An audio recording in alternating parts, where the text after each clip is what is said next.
This episode of Capes and Lunatics is brought to you by Tweaked Audio. Get awesome headphones, go to tweakedaudio.com and use the coupon code Southgate to get 30% off, free shipping, and a lifetime warranty. Or you can get there through the link on our website, southgatemediagroup.com. This is Comics Illustrator Ron Friends, and you're listening to the Capes and Lunatics podcast. There's a thin line between heroism and madness. Here the line fades to nothing at all. This is a world of capes and lunatics. And nothing is off limits. Hey everyone, it's Saturday morning.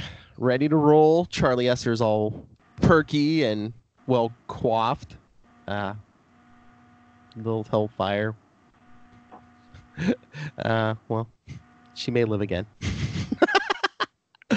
Anyway, let's get to it. Capes and Lunatics, episode 131, starts right now. Hello! Welcome to the Capes and Lunatics. I am Phil. As I said, Charlie Esser is here. Hello! And Tristan Esser. And again, a.k.a. Florida woman, it is Lilith Hellfire. Hey y'all, what's up? She may be marrying a real Alaskan housewife any day now. Only if she wants to be a real Florida housewife. I don't know. I told you they were talking about it on Biters like that night, so might have a chance, Lilith Hellfire. So yeah, you can check out Biters, the Walking Dead podcast, right here on the Southgate Media Group. Anyway, as I said, we to take it easy on Miss Lilith Hellfire. We will, if you want Disney Plus talk, including a review of the first 2 episodes of The Mandalorian, check out Super Connectivity later this week. But we'll talk comics. We'll talk some news here. Oh yeah, Charlie and I were just talking about it offline, Lilith. But did you see the Joker's the first R-rated movie to hit that $1 billion mark globally? Yeah. Yeah. Well, it's like I was saying, this puts Warner's in a very precarious spot because, you know, they said it's a one shot, just like the Dark Knight trilogy. That means that they can do R-rated movies. They don't have to try to formulate the Marvel family-friendly stuff. That's all. That's all that means. So does that mean we're getting a Joaquin sequel? You know we are. It's gonna be horrible, but you know we are. Oh, it's gonna be great, and they're gonna build out their extended villainiverse. Yeah, I just want Lex. That's all I care about. Just bring in Cranston. I don't care. I take it back. He can play Lex. It's fine. It's fine. One good Lex is all we need. Yes. Well, since Michael Rosenbaum he's totally shot himself in the foot with that whole thing, but... You know what? He seems properly humbled by now, and I think if you asked him back, he would more than happily put on the bald cap or even shave his head, you know? Do you think maybe he was making a play for movies? Because, you know, they asked him for Crisis and he turned it down. Do you think he was, you know, he's like playing it like, hey, look, the fan demand is there, you know, how about a movie? Yeah. Well, you know, the animated Smallville series that's been, you know, kicking around since, you know, the comic ended. So, I don't know. That's a lot easier on everybody involved.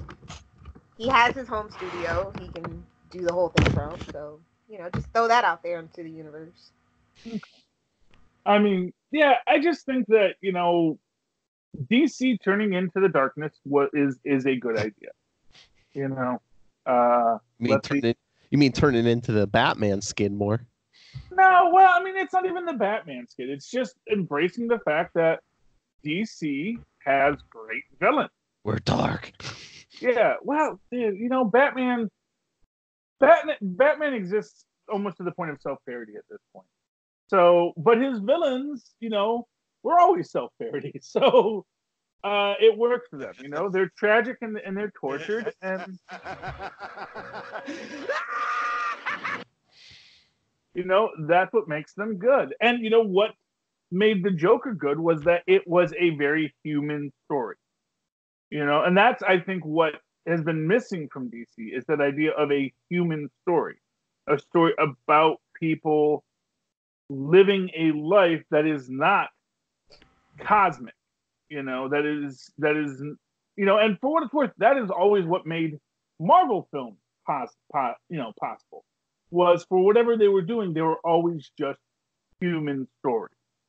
And I think when you get into, especially the Trinity, who are called the Trinity for that reason, it's very hard to tell a human story. It's very hard to tell a human story about Bruce Wayne, about Clark Kent, about Diana. I think maybe Batman, but definitely not Superman, ironically. Just my thoughts. They just haven't figured it out in a long time how to do it, but it's there. Yeah. Well, I mean, yeah, you can do it. I mean, Smallville was very much a human story about Superman. But, I think Batman's easier just because he's like a mortal man and you can like adapt but that. Don't tell him that nowadays. Yeah. I know. And for what it's worth, no, he's not. He is not a mortal man. He's a billionaire who, More relatable. There, I said it. Had the comedian, just been there to save his parents, would have had a much different life. Shots fired at the Watchmen, I guess. Oh, it's just a fun little Easter egg. But yeah, I mean that's the idea that these human stories are what make these films cinema, what makes them good. If you can't tell a human story about someone dealing with human problems, and not for nothing, losing your health insurance, that's a very real human problem. That is something that is compelling in a story. And usually in the Marvel films, it's usually about someone who has to be brought low and then has to come through dealing with the human problem. But for DC, sometimes I think they haven't really figured out how to embrace that yet. I think even the Dark Knight never really gets human. I don't think we ever get the humanity of Wayne. We get the struggling Wayne who has to overcome, getting his leg broke. Or did he actually break his back? I don't know. Bane from Batman? Yeah, his back, dude. In the Dark Knight? Oh, in the Dark Knight. Yeah. It was his back, yeah. Because I know he got a leg brace, and I don't remember him getting like a back brace. So that's what's a little weird about that, But and then again, by sheer force of will, he wills his back to no longer be paralyzed. That's not a human thing. He's a billionaire, dude. He had great health care even in a pit in the middle of nowhere. Apparently, yeah. So that's why it's not a human story. And that's not to say the Dark Knight trilogy wasn't a very good trilogy, but it's not a human story. And the Joker is a human story. I'm just saying Batman's story is more flexible and adaptable, I think, than Superman's. If you're a good writer, you can figure it out. That's all I'm saying. Yeah, I know. And they just haven't been hiring good writers. There, I said it. It's out there. Fight me, nerds. I don't care. It's Saturday morning. I don't care. Hello, Megan. Looking at you, David S. Goyer. Oh. Hashtag still bitter about Constantine. Yes, always and forever. She got a grip of sour grapes. Ooh, sour grapes. You brought them sour grapes. Oh, Constantine could have been a much better show under better hands. That's not sour grapes. Them is facts over feelings. I know. Oh, but Lilith, we were speaking of the Joker. We forgot to mention when we reviewed Batwoman this week, they actually called out Jack Napier as Joker. So, yeah, one of the 15 Jokers now running loose in the in the DC universe overall. More than 3, you say? I think they should have said Arthur Fleck for the hell of it. I really do. Oh, and I really do. and I saw a cute little Easter egg too, because I was rewatching some Batwoman because Danielle's behind. In the Batcave, I think what was in like 2 episodes back. Like they're in the Batcave. What Luke's like sitting at the computer. You know what was sitting on top of the computer screen? What? A little toy dinosaur. Oh. Because Batcave dinosaur. Yeah. I missed that. You know, they Remember probably in the wanted. comic books where there always used to be like a different little toy on Barbara's computer or whatever. Oh They yeah. need to do that. That's the callback that I need. You know, they probably wanted to use Arthur Fleck, but they probably said don't because we don't want to waste that right now, and we're not sure what we're doing with it yet, and we also don't want to anger anybody on the Joker family by saying, "Oh, we're just going to exploit you right now." And you know how the So- CW works, Lilith. I mean, any character in the movie they can't use in any of those shows at the time. Well, they can do it as Easter eggs. I mean, they've done a ton of like Easter eggs. Yeah. It's just that. They're not gonna show the freaking Joker and Batwoman. No effing way. Can't even get a Harley Quinn in Batwoman. Well, because she has her own animated show now. They could have done it, but Oh yeah, that's coming Black Friday. next. Yeah, Next one now. 2 weeks, yeah. I was not impressed by that trailer. Because I don't think you need the. I don't think you need it to be so much cursing. I'm sorry, I just don't. I think that if you wrote Harley Quinn properly, you don't need all that. They want their animated Deadpool. Yeah, And they're like really pushing it, like look how adult this is. Look how hey, but you know, Deadpool doesn't have to be that either. That's the thing. I It's like know. Deadpool is a comic book character. Most of his appearances, he's not swearing. It's the Age of Beaver jokes though, right, Lilith? Oh God. But Yeah. that's a mistake, is I think the point that Lilith would like to make. You know, I know, and I agree, but I think I don't have the patience to tell them all the things that are wrong with Harley Quinn and how they're running that whole situation. I don't have the time. I don't have the care. DC, just burn it to the ground and start over. yeah. That's all that I can say. it's Don't R turn into the skin. Turn into the fire. it's Let the it R crumble rated to ash. it's the R-rated version of that Beaver joke version of Harley Quinn. Yeah. They were always pushing the boundaries on that one, as far as I'm concerned. Oh yeah. With her stuffed beaver, yeah. Oh boy. Yeah. So you know, it is what it is. But this is the problem. And is what the that, hell's going on with Stargirl? I promise you, if they do Stargirl what they did to Swamp Thing, that's it. I'm done. I'm What unsubscribed. one season and done? I don't know because No, they might not even make it to air. They might just go HBO Max, fix this, and Oh, then wait a one second. season and done. Well, wait a second. Wasn't there a rumor? Weren't they saying? Oh, didn't you tell me that? I thought that they might be doing it on the CW now. That was a big rumor. They don't have room for it, people. CBS will blow their load, dude, if they throw on another Warner Brothers Yeah, show. but aren't they talking about another show that's not a spin-off of the current stuff? That's another rumor too. It's just like it can't be all DC heroes all the time on CW. CBS just will not have it, bro. They won't have it. Well, you still have your Riverdales and whatever else. Supergirl is technically part of the CBS deal, but we all know how those ratings are doing. So, And I mean, don't they want to try to load some more as much DC on there as they can? Because isn't the Flash is the Flash still the highest rated thing on that network? yeah, So they would want their next. those ratings are worrying to me. If I was at all interested in advertising, but whatever. Other Yeah. streams of revenue. well, It's you know, fine. they also have all the Red Circle heroes. You know, the We're Archie. not making a TV universe for Riverdale. No, they're already No, trying well, to they're attack not- they don't- They don't have to be connected to Riverdale. They just have to be the Red Circle heroes. I mean, what they could do is they could, either do what Alan Moore originally wanted to do with the Charlton comics and just, totally deconstruct the actual heroes, or Here I comes want Alan to Moore see- rant for the week, kids. no. I mean, it's a positive idea, taking these characters from the Red Circle comics and the Shield, the Fly, the Comet, and right there, and have them have a dark and gritty reboot story.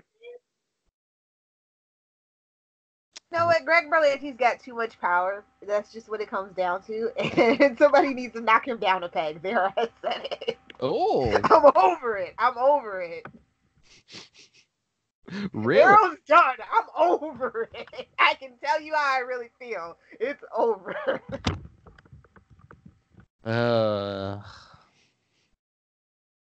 The only thing keeping me invested in Netflix is that they're actually interested in bringing new voices to the table. Literally, the only thing I'm hanging on to Netflix for. But they got big competition with Disney Plus. We'll see. Check We'll out see. Super Activity this week. See how this all shakes out in 2 years. Oh, but so are they gonna fold DC Universe in the HBO Max or not? Because I mean, I really feel like they are, but they can't say it right now because that'll piss a lot of people off. Yeah, because I'm like, get your HBO now, kids. Get your HBO now. Why? Now. I was gonna say, yeah, So you can get a free year HBO Max with your HBO subscription. Yeah, because I thought, don't you think they're gonna fold DC Universe in the HBO Max?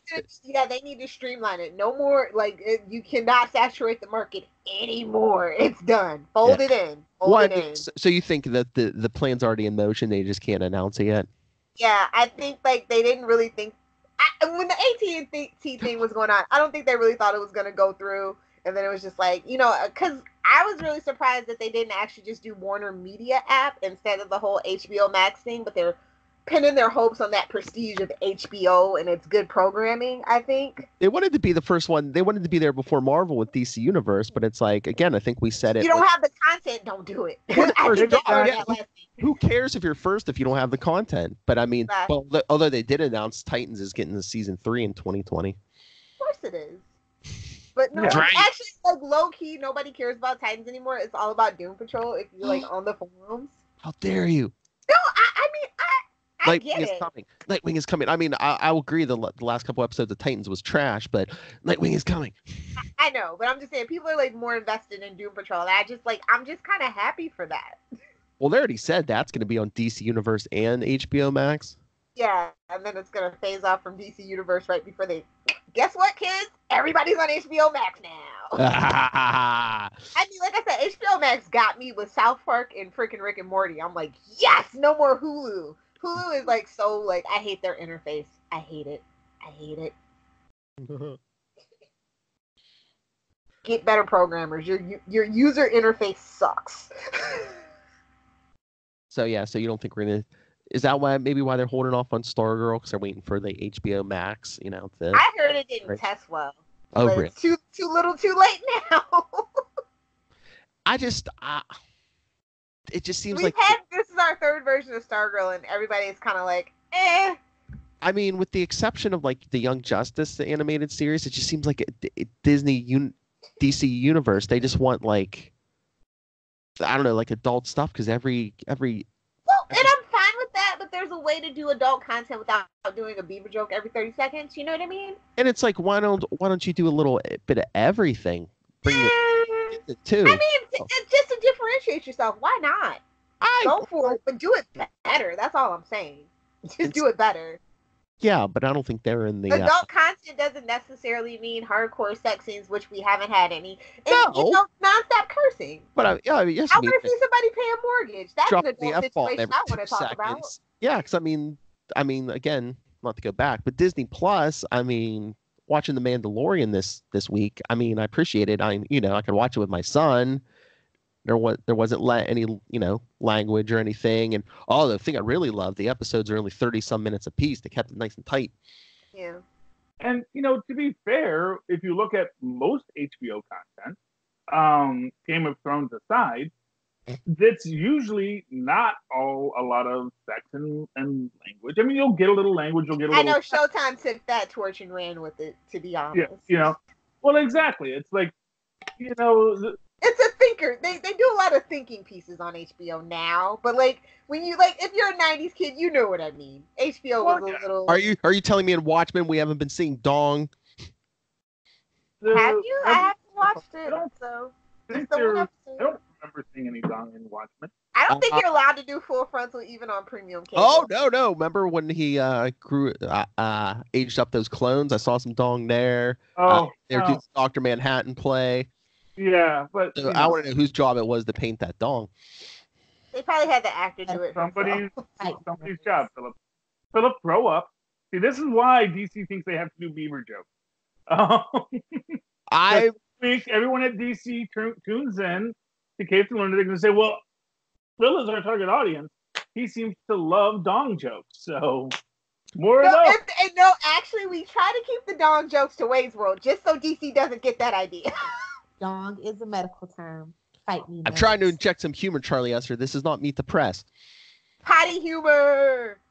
Because everybody, deep down, everybody's just an 11-year-old boy inside. It's fine. Oh, Megan.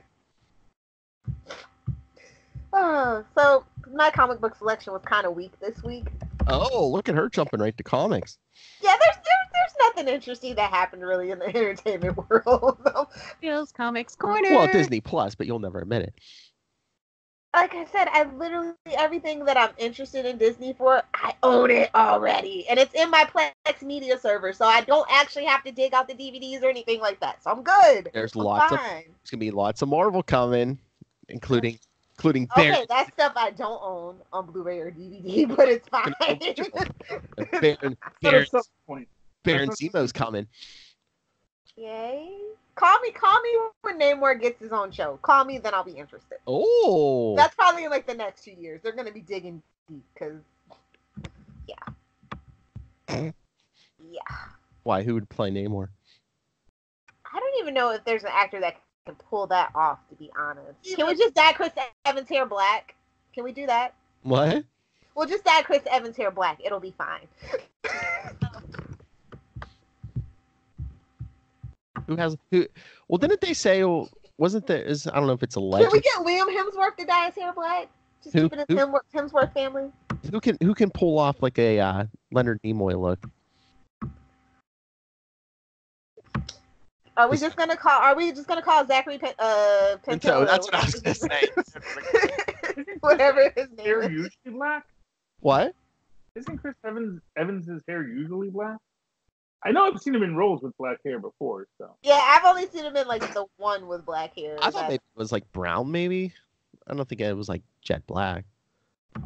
Okay, but yeah, there we go. Chris Evans. You know, he's still under contract for Fox for that third Johnny Storm film, so they can make him come back. Oh crap! They can make him. Well, he's So still. that's Johnny Storm, but he said, you know what? We either can make another Johnny Storm film, or you come back and we're going to do something else with you. Well, they, Can Disney just buy PBS? So, because I really actually like the theory that Steve Rogers actually became Mr. Rogers. I kind of dig that. So, can Disney just buy PBS, save us all the trouble and all the tote bags, and just buy PBS and make that happen? For Charlie me? Esther would like. Let me just put it I to don't think that's how that works, Lois.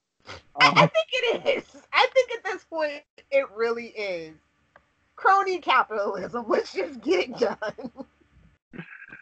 Oh my. well, I know Chris Evans is still going to be doing Steve Rogers voice on that What If animated. And did you see they were saying I guess Robert Downey Jr. is going to be doing his voice for that, which Oh yeah. Robert Downey Jr. they probably give him like all the equipment in his house. They're like, hey Robert, can you go down to your room for 5 minutes and record some lines for us? Probably you don't have to leave his house. Well, first of all, I guarantee you that Steve Rogers is going to be coming back into the Marvel universe because they're going to put him in charge of S.H.I.E.L.D. He is going to be, old man. They're going to have old man Rogers, and I guarantee you when you get to like when Falcon and the Winter Soldier comes out, there's going to be a lot of references to the old man.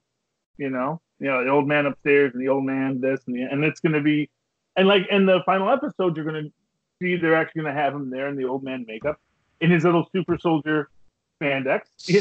So did they fake his death or something, or does everyone think he's dead? Like the public, because if you look at watch like that opening montage on Spider-Man: Far From Home, he's in that montage with Tony Stark and Black Widow.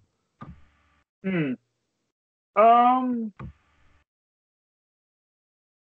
well, or maybe they think he's dead, but then again, people maybe think a lot of things. Maybe they're telling the public he did die to keep him safe because he is an old man now.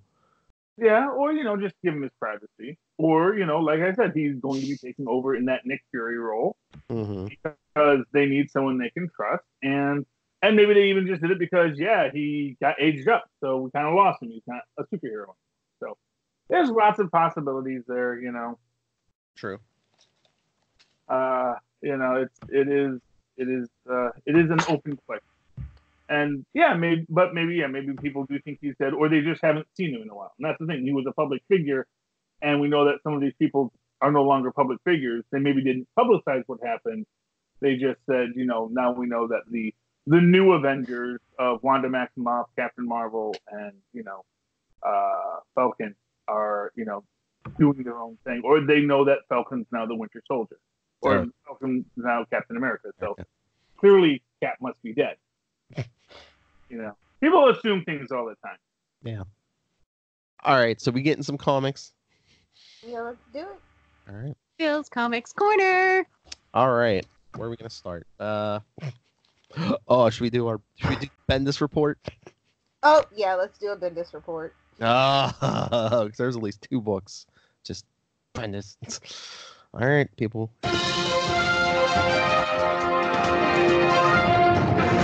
Event Leviathan number 6. Wasted potential. Lilith, what do you think of the reveal of Leviathan?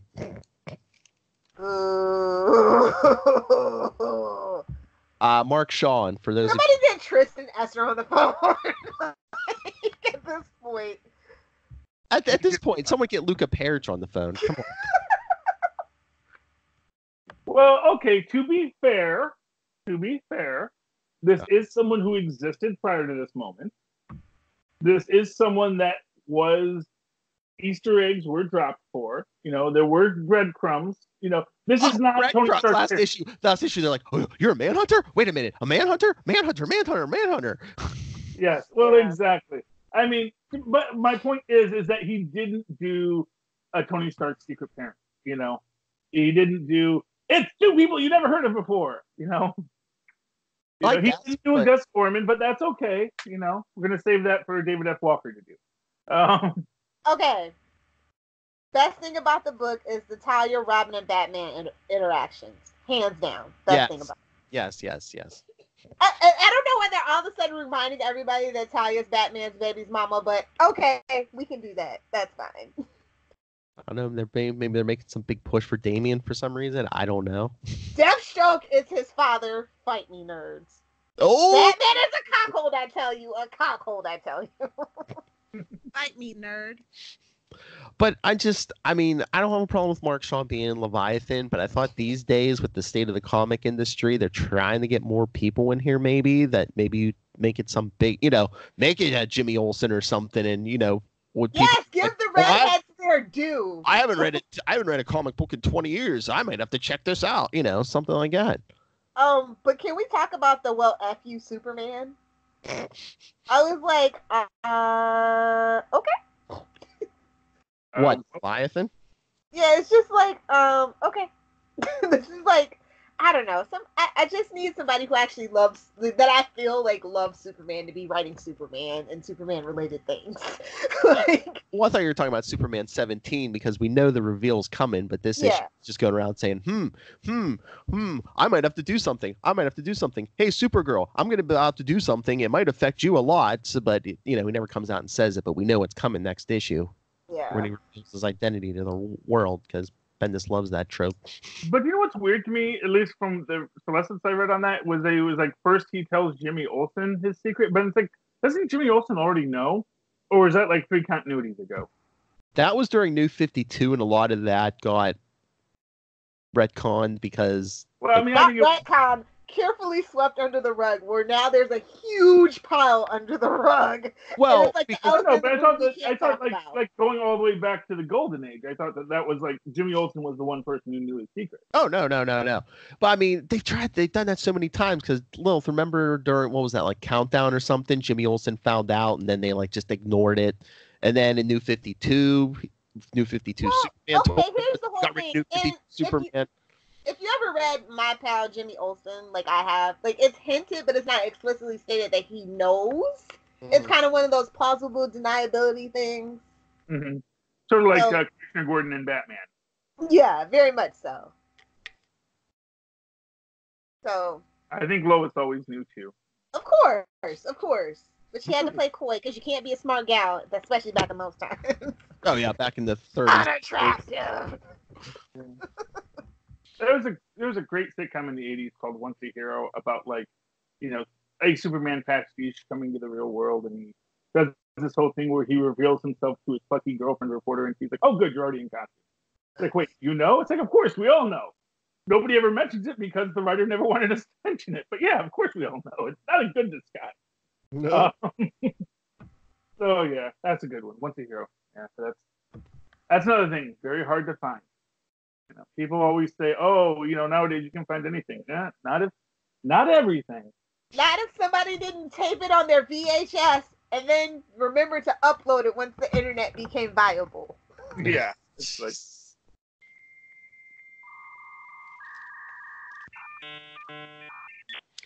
All right, so what else we got? Oh, well, did you read Tales of the Dark Multiverse: Blackest Night? No, not interested. It was very weird. It was like, because of course, the Black Lantern rings are taking everyone over, and it basically comes down to Mr. Miracle, Dove, and Sinestro. Dove? Wow, we're in trouble, homie. They were trying to use we're in trouble. They were trying to use her to reboot the universe, but then she gets killed, and it's like, oh, Lobo's with them, and then so it's like once Dove gets killed, they basically like reboot into a new universe with all light. They create a new universe, but all the life's based on Lobo. So then once everything evolves, everyone in the universe just starts trying to kill each other because they're all like Lobos. Yeah.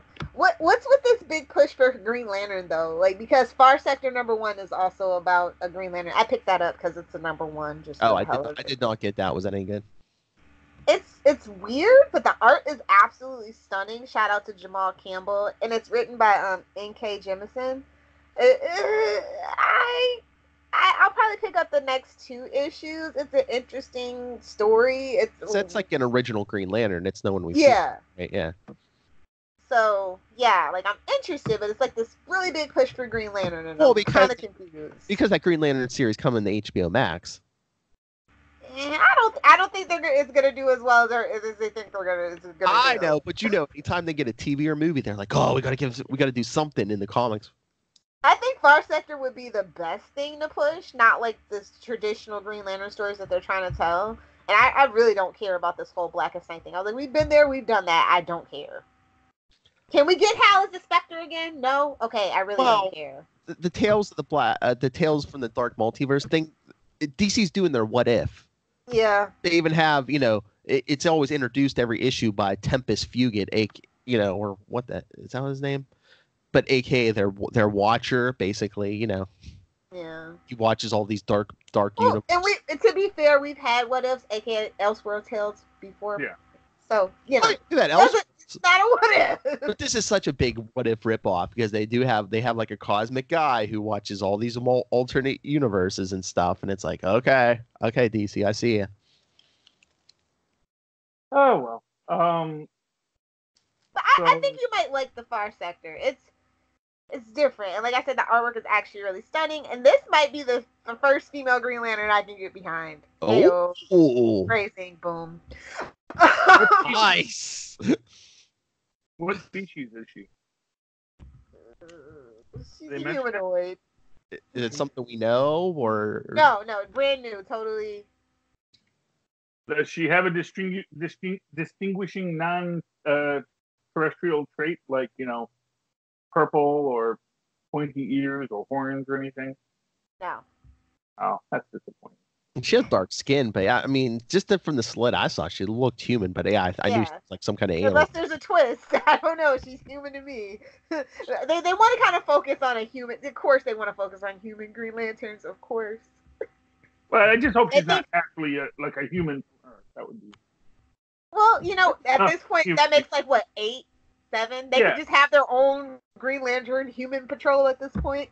I know, but I always feel it's a real cop out when it's bad enough that so many alien races are humanoid, but when they're humanoid and, like, as luck would have it, look exactly like humans and all the parts match. It's like, no, we don't know if all the parts match. Not just yet. It's too soon to tell. For all we know, she could have a Venus flytrap down there. I have always that's said, the twist. It's a big assumption to assume that Art Kent has humanoid genitals. So or even that that he is that the secondary sexual traits of Kryptonians are the same for human genders. I'm just saying. Oh, did anybody pick up the Dollhouse Family? It had Joe Hill and Mike Carey, so I just almost automatically had to pick it up. No, I didn't. Was it good? If you like horror and creepy, sophisticated suspense, which y'all know I do, it is for me. Oh, cool. Yeah. Because you are a harsh critic, so if you liked it, yeah, it must be good. Yeah, I enjoyed it. I was like, it's a little too late because it's the middle of November, but better late than never, I guess. Hey, I'd rather have it be a little later and done good than Yeah. Yeah. All right. Looking at you. Want to talk any Marvel? Yeah, go ahead. let's Throw out some Marvel, Charlie. Okay, I want to talk about the Black Cat. Which issue was this? Is this the Black Cat annual? What, the one with her and Spider-Man? Yeah, that's the annual. Yeah. I gotta say, I am like getting into this feeling like I may have to actually start reading the Black Cat. The last 2 issues I've read, I really enjoyed. I like the voice of it, the tone, the humor without being like a comedy book. I really like that. I like that it's comedy that comes from a place of sort of the organic nature of the character rather than, kind of comedy. Well, yeah, I mean, she basically has like a personality. It's not just like, oh, look, she's a hot chick. Yeah, I'm really glad that they're fleshing out both Black Cat and Mary Jane. I find that very interesting right now. Oh yeah. Well, that Spider-Man is popular. Marvel is hoping to get all these characters back so they can do something with them. Well, Black Cat, Sony does have something in the works, so it makes me curious.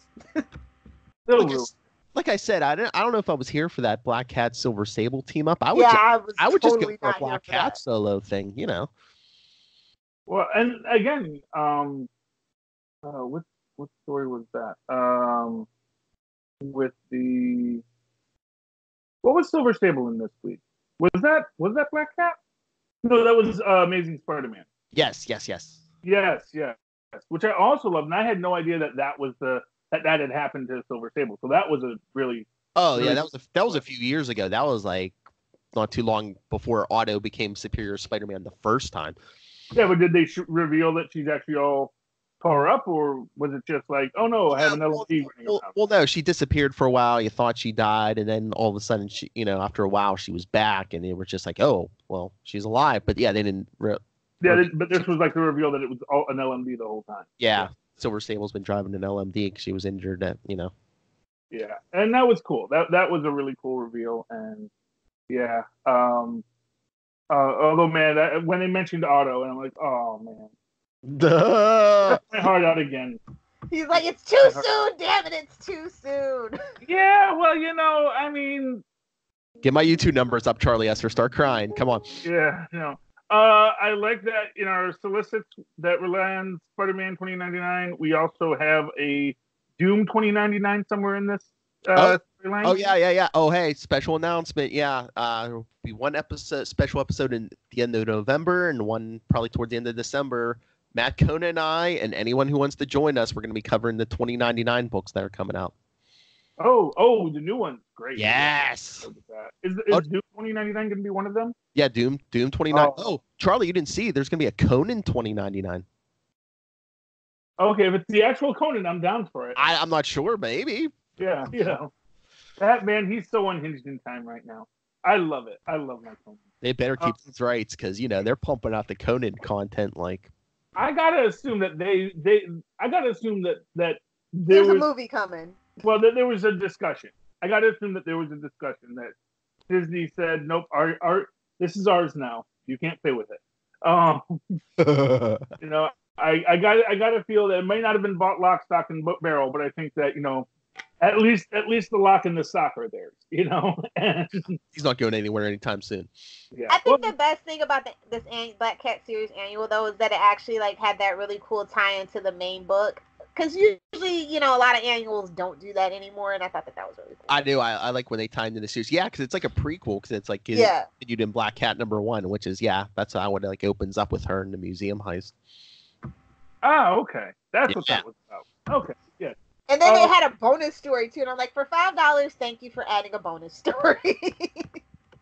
And you know, I love the little Magia ritual. That was cool too. You know, the martyr bride or the martyr, whatever they call it. Yeah. They have some excuse in the story for Black Cat and Spider-Man getting married. Yep, they're mafia married now. Yeah. It's gonna be like Penny in Big Bang Theory. I didn't think that thing was, Spider-Man and Mary go to get married again. I didn't think that was married. Oliver and Nissa. Yes, beloved. Yeah. Well, I know Phil read X-Men. Lilith, did you read X-Men? No. No. Okay. Yeah. So am I to understand it that the other island is actually war from like 1,000 years ago that Apocalypse created, or is war something else? I think War is one of his horsemen. I don't know if it's like from the 80s or 90s, but I thought the island was a separate thing. The island wasn't War, because I don't know, it's very confusing. Like, I think at some point maybe Krakoa was separated, and now it's like, well, when they sex back together. I don't know. Yeah, well, because when they have the little offspring talking to War, it looks like he's just talking to a big rock on the island. Yeah. So, that's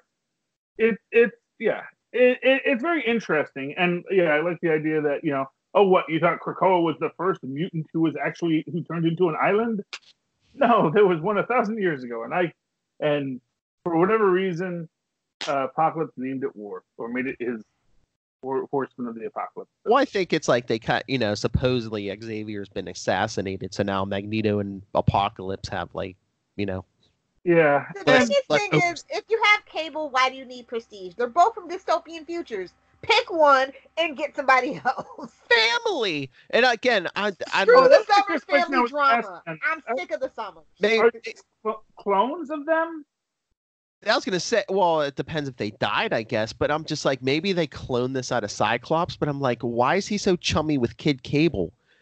I mean, Kid Cable came back in time and killed old Cable. I mean, wouldn't you be a little mad to be? I mean, I know they're basically the same person, but they're like, yeah, you killed, hey, my son, you killed this other version of the son. Well, okay, so this teenage Cable, that's a thing. Yeah, he came back and before all this started, he killed off old Cable. He says, yeah, you're pretty crappy at your job, and all the time confusion and all this crap is your fault. And young Cable kills old Cable. Okay, that's interesting. Okay, so I wasn't sure exactly what was going on with this, because this is I don't read the X-Men. He came back before all this House of X stuff. So, and but what's weird to me is like, okay, so basically, him and Jean are living on the moon with Wolverine, because you do. Couples rock. With these two teenagers that they didn't actually have. Yeah, they're from two very distinct dystopian futures. Yeah. I mean, genetically, you run a scan. Yeah, they're gonna come up as their kids, but yeah, they haven't had them. Yeah. But also just the idea that he's being all father is no. There is so much mind control in this. Nobody is behaving how you would expect them to behave. I would say, hey, mind control's not always bad. Look, all of a sudden, Cyclops is good at his job. Come on. Well, that is debatable whether or not being good at his job. He's better at his job. Taking care of two children you have no relationship to while your wife is off with Wolverine. The best there is what he does. Yeah, it's like literally raising other people's kids, even if technically you are the person who had them. You weren't there for the event. There's so much wrong with this. To throw even more spice into the soup, Cable's not even technically Jean's kid. It was Madeline Pryor, Jean's clone. So that gets even more twisted. Oh. Again, I saw somebody. Everybody, let's just agree Bishop is the best one and move on. I saw something online. And someone brought up a point. It's like, yeah, you're cloning and bringing back all these dead mutants and everything. Where's Madeline Pryor? no one cares. Let's be honest. Nobody really cares. As long as we have real Jean, no one cares. She wasn't a real mutant. She doesn't get to come back. Yeah, she was a clone, I know. But I mean, Sinister created her. You think Mr. Sinister would be like, hey, let's try this again. Well, it's not a, well, I mean, arguably. Oh, no. Cyclops and Wolverine could both have a redhead. There you go. You know? Come on, Lilith. You can't get behind cloning gingers. A ginger for everyone. No, yeah, but... if it means, well, like I said, the Wolverine's whole thing with Jean is almost as creepy as Professor X's thing with Jean. So, no, he can't have a Madeline Pryor clone. Yeah, we don't need that. I don't need that on my conscience. But technically, if that Jean Grey is a clone, then she actually is Madeline Pryor. So there's no reason to bring back a Madeline Pryor because she is Madeline Pryor. Well, Madeline Pryor didn't have Jean's, well, mostly didn't have Jean's memories. This one is like, has a full copy of Jean Grey's brain, so. Yeah, maybe she's got a full copy of Madeline Pryor's too. But now that... And maybe that's why everyone's under mind control. But if Xavier's supposedly dead, there ain't going to be no more cloning because he was the one, you know, keeping a copy of everyone's brain and then downloading them when they cloned themselves. I don't think any of this works. yeah. That's why I'm kind of just like, what did they do to my X-Men? Like, I appreciate it for like new readers. It's probably a lot easier who don't have like a lot of, you know, attachments to the way certain things were. And you know what I mean? Like, I get it, but like for me, I'm just kind of like, this is not my X-Men. I told you, I have a theory that they're keeping them in limbo. So the minute Disney comes out with, hey, this is what the X-Men's going to be, they can be like, oh, we can mold these, you know, into what the versions are going to be. Oh, just one Disney Plus thing real quick. I kind of agree with the meme that's going around. If you skip the intro on the X-Men 90s cartoon, your subscription should be instantly canceled. You never skip that intro. Exactly. Intros are you never skip them. I watched the first episode just to watch that intro, yeah. So, I think they should make that an option. And I must say, I get, you know, I told Luca, hey, we got Disney Plus, and he's been watching all the old cartoons. Him, Tyler, and Solo need to like Skype and watch Goofy movie and do a commentary. That's my only request. I don't know. Hey, you know what? You know what's hooked him? The same thing I was watching at his exact age. Spider-Man and his amazing friends. Okay, there you go. Ooh, have they done the Doctor Doom episode yet? I'm trying to remember if they're all there. That's my favorite one. There's like 20 or 30 episodes on there, but yeah, I know he was watching there was a Green Goblin one. They had 7 little superheroes on there. Oh, that's a classic. Oh yeah. First is Doctor Strange. Doctor Strange, Captain America, yeah. But because he was trying to watch some of the 90s ones. He's like, I'm gonna go back and keep watching Amazing Friends. I'm like, okay. They're amazing. And they're friends. You know? It was a really good show. Oh yeah. All those 90s Iron Man and Fantastic Four are on there. Not that those were the best, but yeah, they got a ton of Spider-Man animated on there. It looks like all 30 seasons of The Simpsons are already on there. Boom. Yeah, and it looks like that's the only thing from Fox. So. Well, so far. Yeah, they've quietly swept everything else back into the vault. So. I mean, it hasn't even been a full week yet. I mean, they might still be adding. I know. Well, because someone was asking, you know, how do you search just for the Fox content? It's like there is. You don't. Search for like characters. Yeah, like if you put in like a show title or character, you can pretty much bring stuff up. Yeah. Well, yeah. We'll get their search algorithm on super connectivity. Yeah. And don't forget Gargoyles Uncut After Dark. Have to mention that. That sounded dirty.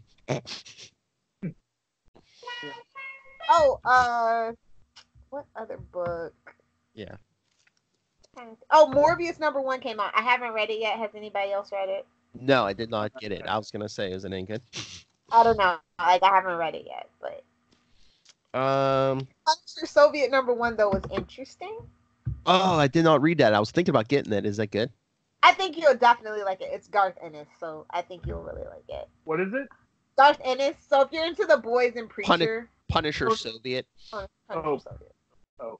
So it's the Punisher in Russia or a Russian version of the Punisher? Yes. It's Frank Castle, right? Yes. But it's kind of like both. It's involved in Russian stuff. Yeah. So It's got a pretty gnarly rating on it, so I like So it. I'm guessing this is like Oh, isn't it like another Punisher Max or something? Yes, it is. Okay. And I'm guessing this is like set in the 80s because he's fighting the Soviets, which isn't a country anymore. Like Frank Castle ever needs an excuse. I know, right? Yeah, but I'm just saying there aren't Soviets anymore. So that you know of.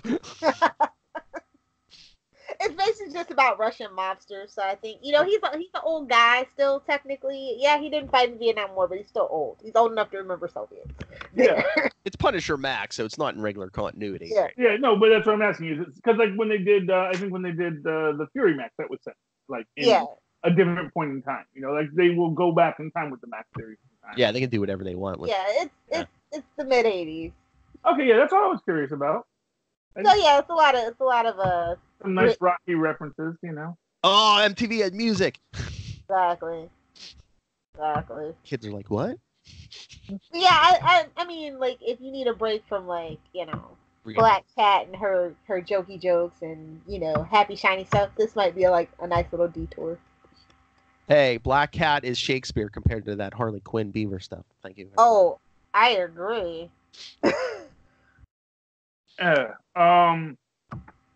History of the Marvel Universe, Phil. Oh yes. What did you think, Charlie? That's our number 5. I like that. Well, I mean, I thought it was interesting that Franklin's like, yeah, I just think the Celestials were jealous. That's why they made me destroy the universe. Oh yeah, because they're like, yeah, they wanted me to clean up that Heroes Reborn universe I created. Yeah. I like also that it was interesting that they're suggesting that the Sentry actually was in continuity. So that's something that they've been going back and forth on, where they say he reemerged in the same way that Jessica Jones reemerged. But also implying that they had always been there. Whereas in his most recent appearance in Agents of Wakanda, it's kind of suggested that no, his power is he alters reality in a way that, what you see isn't always what you get.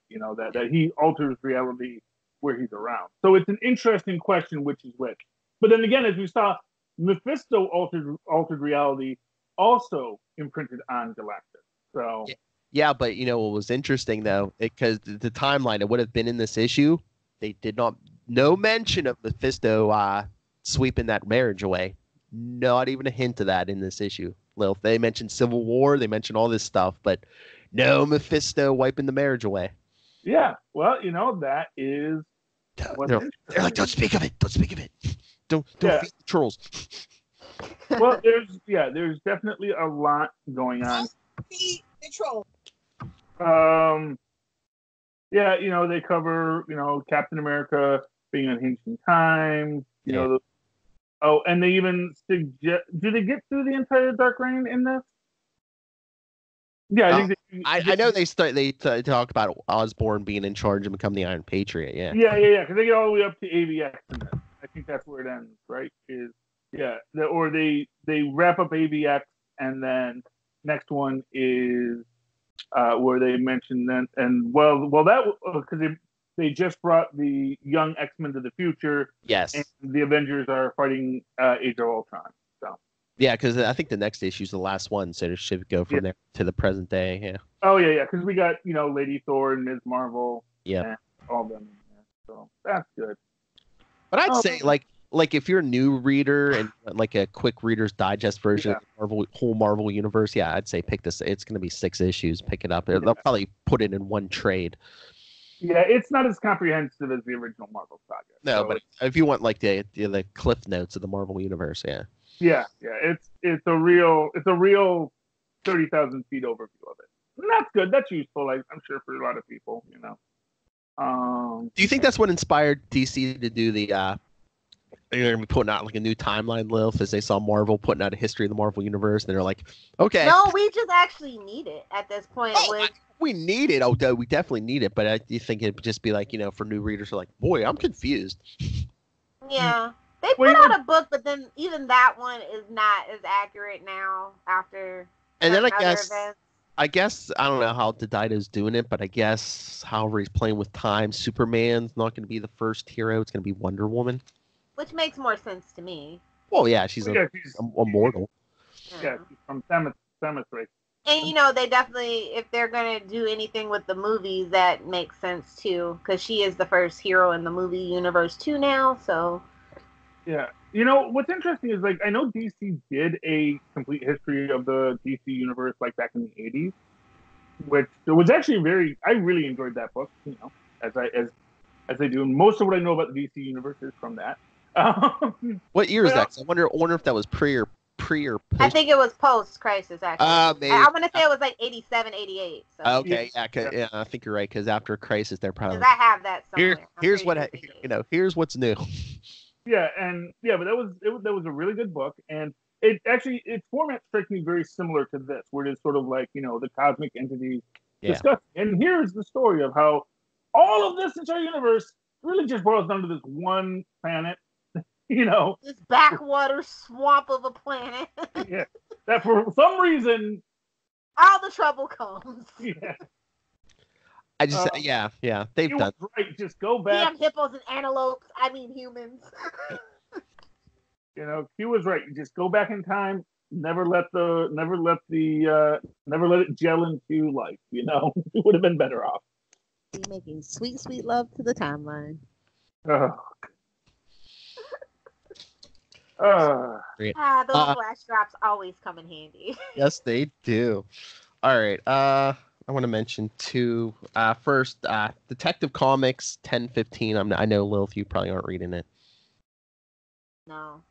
Well, basically, Lex has been going around, giving people little. You're the villain, I know. Yeah, who gave Mr. Freeze some kind of serum to revive Nora. So now she's like Freeze, frozen and stuff, and now, but she wants nothing to do with Victor now, and she has a mean, vicious streak. So guess who's teaming up to stop her next issue? Batman and Mr. Freeze.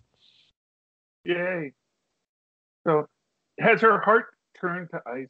I guess figuratively at least. Well, maybe literally too, because she's all blue now, and she's exactly like Victor Freeze now. So yeah, what? They're probably gonna steal that for Batwoman. That's what I'm thinking. You have Nora Freeze. This that's is the version we're why gonna get. if they were gonna do that, so they could bring Amel's wife back. Yeah, that's what I was. Yeah. Well, I'll give you one better. They're probably gonna kill Mr. Freeze at the end of this, and then this is the new Dr. Freeze. Oh yeah, you could do Wait, it. Is she a doctor too? Yeah, probably. I don't think was it. She is now. I believe she was a ballet dancer. The only doctor villain we have are Harley and Ivy actually. Yeah, but do you really?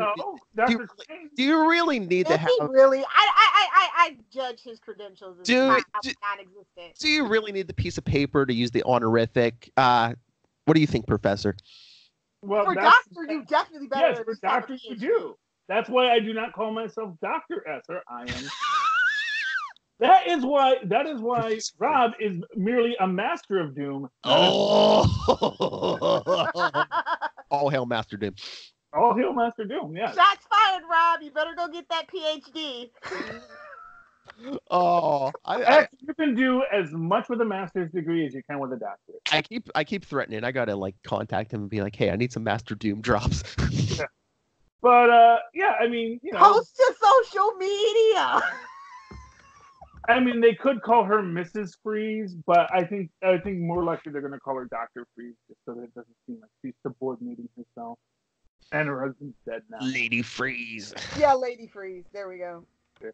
But you can be a ballet dancer and be a licensed whatever, and you can have your doctorate and be a ballet dancer too.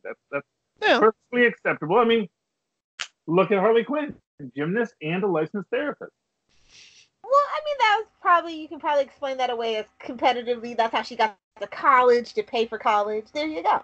Ballerinas, that's a lifelong dedication where there's not time for much else, though. So this is a superhero universe where people can be a polymath believably. Because you can be Bruce Wayne and be, yes, well, I happen to be the world's greatest scientist and the world's greatest detective and a ninja.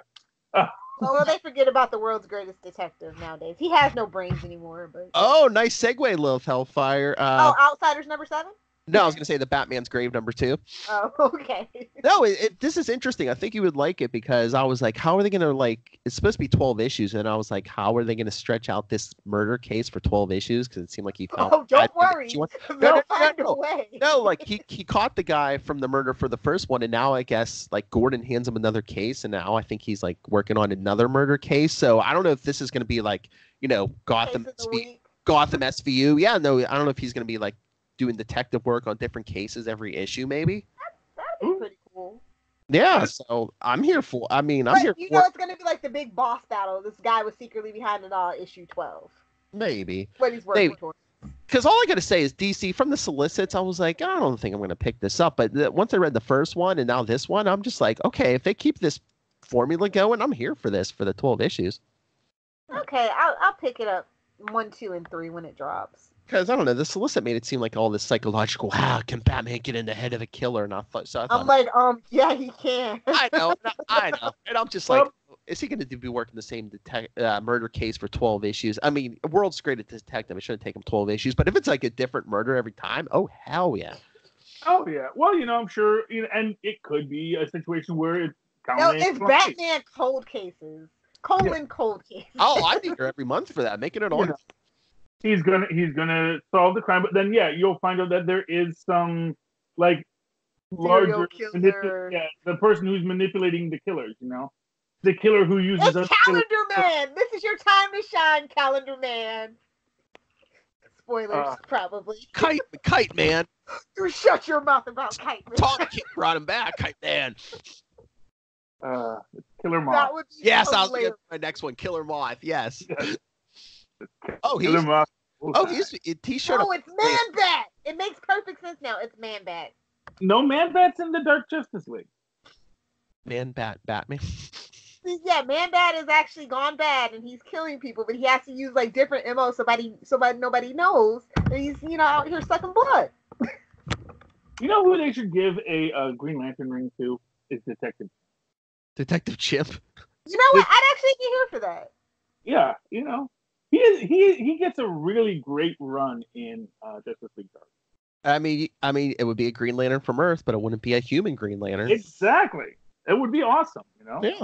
You know what? I need to see the team up of him, Grape Ape, and freaking Grodd. There you go. Oh wow, that would be. Well, Grodd's evil. What about Solivar? Yeah, Grodd does not like other kinds of apes. I know that's he does not like Mr. What's his name? What? The super intelligent ape that's always with the brain. Monsieur Mala or whatever. Yeah, there we go. Yeah, he's. Yeah. Come on, you watch Teen Titans Go. Come on. I just forgot. I actually just remember that when they put all of the villains on a planet for reasons, because that's not going to blow up in our faces. Grodd and I still crack up, the brain on Teen Titans Go, that episode where Beast Boy's like, oh, hey, Brian. He's like, no, it's the brain. He's like, oh, I know Brian. That was very fun.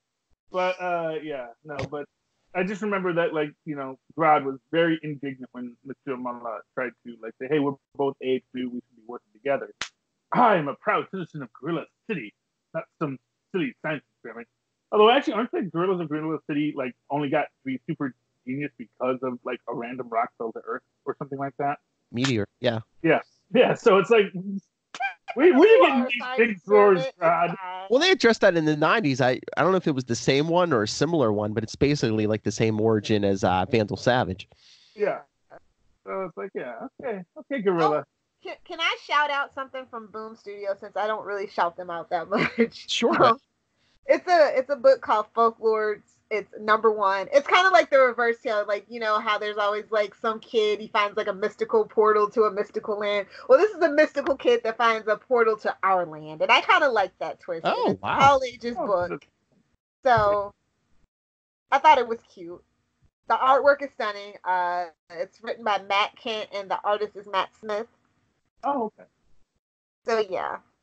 If you're into Grass Kings or Black Badge, you'll probably really like this one. And for the art, if you know Matt Smith from Hellboy and the BPRD, you'll probably love the artwork like I did. It's just really cute. It reminds me kind of, honestly, of Over the Garden Wall, if anybody's ever seen that. I know we're a very obscure fan. But yeah, it's kind of like that. Like the humor and the artwork and the kind of character work that I've seen in this first issue. Very, very reminiscent of it. So if you like stuff like that, then this might be the book for you. Cool. Very cool. Comic book news. Charlie, well, everyone should be interested, but Charlie, did you see in February? I did send you the thing. David Walker is going to join Bendis on Young Justice. Yeah, yes. That's going to be a hell of a team up. Oh, yeah. I like those two together, you know? I think that they do good. Oh, and I guess they only kind of come to that team then? I feel like that's well, yeah, she already showed up on the last page. I think the last page of last issue. Yeah, she's okay. So I was gonna say that's probably kind of why. Yeah, well, I'm definitely gonna have to pick it up then. You know? When me and Charlie talked to Mr. Walker, Super Connectivity 250, he did say, Bendis called him and said, "Hey, I want to use Naomi and Young Justice," and David was like, "Yeah, go ahead." Yeah. Well, but yeah, no, I do like those two together. I think David Walker any of the weaknesses we see in Bendis, I think David Walker kind of strengthens it, his writing up. Yeah. Well, it's always fun when friends get to be together, though. It's kind of like that whole, if you're into like the original Teenage Mutant Ninja Turtles run, you can just tell it's two guys having fun. Oh yeah. You know what I mean? So. Yeah. Oh yeah, I think they even said never get around to doing our writing together as a group, Yeah. Yeah, Capes Lunatic Comics will be very, very popular. All stick figures. That's the plot twist. All stick figures in an old school newspaper print. It'll be like the South Park animation, season 1. All right. So, anything else, people? No, that's it. That's all I got, kids. Yeah, we got to save something for Super Phil. Well, I told you we're going to talk all Disney Plus and Mandalorian. I know. I know you have thoughts. I am curious about the whole Baby Yoda thing. Like, I know it's not like actual Baby Yoda; it's just a baby from his feet. I was like, oh my god, it's so effing cute. Oh yeah. Although it's that, and that's one of the big things I'm going to talk about because actually there's a lot. So Lilith, make sure you listen to Super Connectivity this week. Will do, Buckaroo. There's going to be a lot of interesting thoughts on Kid Yoda. Kid Yoda. Oh my god, now that's going to be a comic book. Marvel. Mandalorian and Kid Yoda. Yeah. Well, there's a very strong lone wolf and cub aspect to this. Oh yeah, I got that, especially in episode 2. Yeah. But then again, who's the lone wolf and who's the cub? Oh. Bum, bum, bum. And I'm really hoping we get Taika Waititi. Yeah, so Lilith, you definitely got to watch The Mandalorian. Lilith, did you hear Tyler and I are going to have a special guest on the next episode of Who podcast The Watchmen? Who'd you get? Mr. Charlie Esser. Oh, nice! This should be fun. Oh yeah. Okay. My boy's getting along, being cute. I love it. Lilith, have you been keeping current on Watchmen? No, I've only seen the first episode. You didn't watch last week's with Lube Man? I was gonna get caught up this weekend, actually. So Lube I should. Lube Man. First off, let me just say he looks like Slide from Spider-Man. That's all I'll say. Yeah, that's what I'm gonna say. It's like calling him Lube Man. That's just a name that the cops gave him. That's not his official name. Oh yeah, because he was wearing this suit. He sprays stuff on him, then he slides into the sewer. He's non-stick. He looks like Slide, Lilith. He literally is like Slide.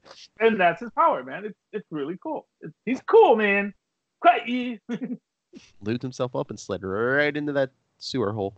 Oh, and if any Supernatural fans are watching, y'all need to watch Daybreak, for real. I binge watched it. It was good. Thank you, Charlie. Yeah, it's it is. It is baby Sam Winchester as the lead, and I am so here for it. Colin Ford played young Sam Winchester in a couple episodes of Supernatural. That's why, for those of us that don't watch it. And I love Matthew Broderick's arc in that. I was like, oh my god, did they make it Matthew Broderick because it's fourth wall breaky and they're like high school kids? Is that what that's about? We need to get him. Yeah, it was genius. Everything about it. Is he really Cam's kid? Is this really secretly just a sequel series to freaking Ferris Bueller's Day Off? And this is Cam's kid. I'm telling you, I'm calling it. Yeah, I gotta tell you, and the ending is really, really. It's such a great, dark, twisted take on everything that had come before that. When you get to that ending, like, Yeah. oh, no spoilers, but yeah, watch it till the end. Although, and again, good thing she could turn into mist. So we'll just leave that at that. Okay. Anyway, you'll know it when you watch it. But anyway, let's get out of here, Phil. All right, everyone, send your thoughts on everything we talked about. Like we said, we're going to talk about Disney Plus on super connectivity. Send your thoughts on all that. Email us, capesandlunatics@gmail.com. Call the voicemail, 614-382-2737. That's 614-38-CAPES. And check out all the Capes and Lunatics social media, link to the merchandise, link to the YouTube, all of it at Linktree. That's linktr.ee/Capes and Lunatics. And everyone, go to Amazon, buy Pod Life, the book, get it digital, get it in paperback. Or do both. I'm in there. Yes. Yes. See me talk about Lilith Hellfire and Charlie Esser. Oh gosh. I gotta get that just to see what you said about me. That's right. Oh, hey, there was another chapter by Mr. Kenneth Smyson where he mentioned super connectivity.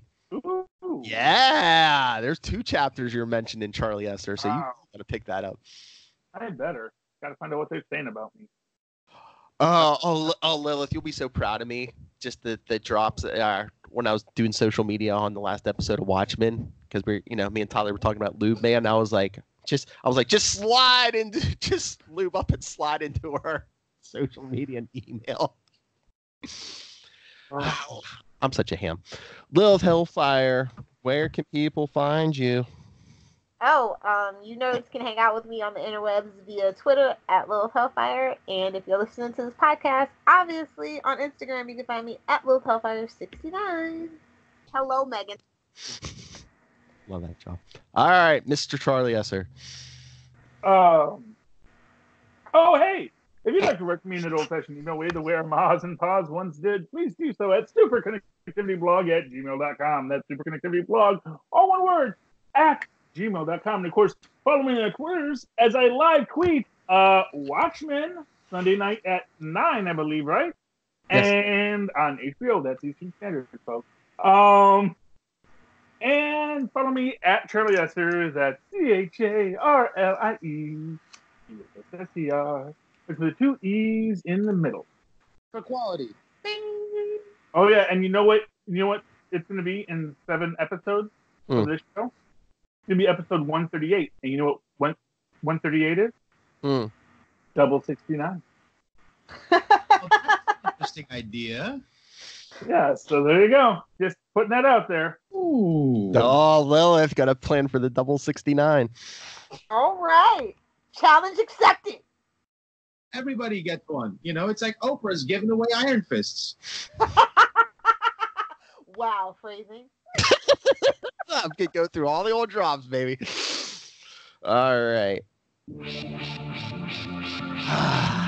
been a wild ride, friends. And guess what? We get to do it again next week. But for another week this week, we have been the Capes and Lunatics. Yeah, baby. Lots more good stuff coming. Crazy. $20.99 specials. Charlie Esser guest starring on Pod Watchmen. Got another interview or 2 coming up. That's right. Lilith and I are going to talk to Kelly Thompson again. Deadpool #1 is coming.